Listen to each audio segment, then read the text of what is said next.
Today we're going to talk about one of the most common mistakes we see a lot of recreational one-handed backhand players make.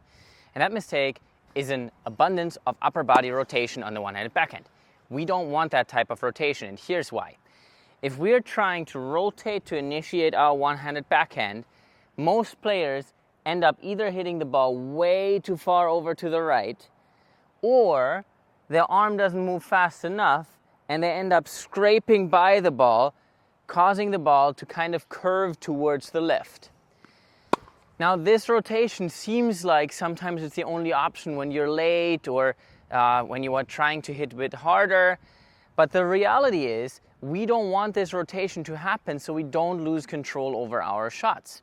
Instead, we want the rotation to happen as a result of our arm movement. So the rotation happens after we make contact with the ball. So the whole thing would look more like this, where we're swinging forward, and then because we're swinging so hard, it then drags our upper body around. We do not want to start with this rotation and then have the arm follow. Obviously, this is unlike all the other shots in tennis. We're trying to use upper body rotation on our forehands, backhands, and serves, and to a certain degree even on our volleys to try to create power.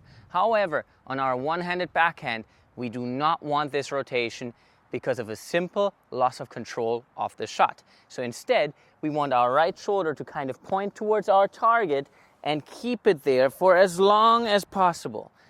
Right? If you look at people like Roger Federer or Stanislav Wawrinka or Gasquet or any other one-handed backhand players that have an amazing one-handed backhand, all of those players use a counter movement of the left arm going this way to keep the shoulders from rotating on the one-handed backhand. So it has nothing to do with balance, this counter movement. It has something to do with our upper body staying in line with our target for as long as possible.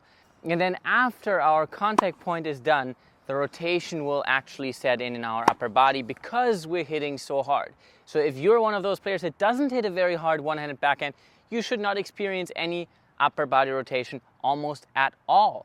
So try to keep your shoulders aligned with your target for as long as possible when you're hitting your one-handed backhands. Hope you enjoyed this video. Please like and subscribe, and we'll see you guys soon.